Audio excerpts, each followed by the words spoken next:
School থেকে ফেরার পথে মার জন্য ফুল ফল মিষ্টি সব নিয়ে এসেছিলাম। তাই সন্ধ্যাবেলা সব কিছু মা সাজিয়ে গুছিয়ে দেওয়ার পর আমি আমাদের মন্দিরে পুজো দিতে গেলাম। মন্দিরে আসলে সকালে বেরিয়ে যাই, সন্ধ্যে ফিরি, তখন খুব টায়ার্ড লাগে, কিন্তু ওই বিশেষ বিশেষ দিনগুলোই একদম যাওয়ার চেষ্টা করি। আমার ভাইয়ের ছেলে মিষ্টি হাসি সব সময় হাসছে আর একটু কাঁদে না। মার এত সুন্দর রূপ দেখে মনটা ভরে যায়। তারপর যাবার পরই পুজো শুরু হলো। ব্রাহ্মণ চতুর্দিক গুছাচ্ছিলেন। সব কাজ ধীরে ধীরে গুছিয়ে নেওয়ার পর পুজো শুরু হয়। আর আমি একটু ভাইয়ের ছেলের সাথে একটু খেলছিলাম। ও আমাকে দেখে হাসছিল। কৌশিকী অমাবস্যার অনেক নিয়ম, আর যেহেতু মা কালী এবং হরপার্বতী দুটোরই মন্দির রয়েছে বাড়িতে, তাই আগে হরপার্বতী পুজো হয়ে গেলে তারপর মা কালী পুজো হবে। সেজন্য দাদা প্রথমে ঘট স্থাপনা করলেন আর তারপর শুরু হবে পুজো।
পূজা এইমাত্র শেষ হলো, এবার হবে হোম।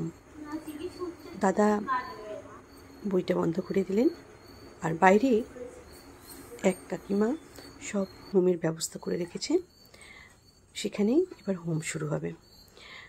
সন্ধ্যা থেকে পূজা চলছে, কোন সন্ধ্যাবেলা গেছি, কিন্তু পুজোটা পুরোটা দেখবো বলে বসেছিলাম। আর এই শুরু হয়েছে হোম।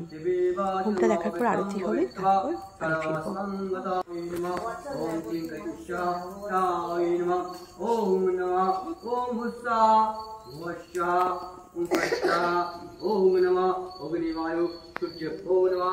ओम जयंती मंगलकाली भद्रकाली कपालिनी दुर्गा शिवा समादाति सहा सदा नमस्ते।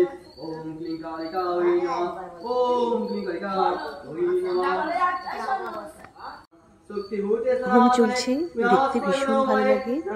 আর সন্ধ্যা থেকে আমরা সবাই বসে রয়েছি। আমরা ভাবছি যে পুজো শেষ হলে এবার বাড়ি ফিরবো। আর আমার এক বোন রয়েছে পাশেই, আমার কাকুর মেয়ে, ওর সাথে একটু মাঝে মাঝেই গল্প করছে। ও খুব হাসছে, খুব হাসে। যাই হোক, এবার হোমটা শেষ হওয়ার পর আমরা দেখবো।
হয়েছে আর মুষলধারে বৃষ্টিও শুরু হয়েছে।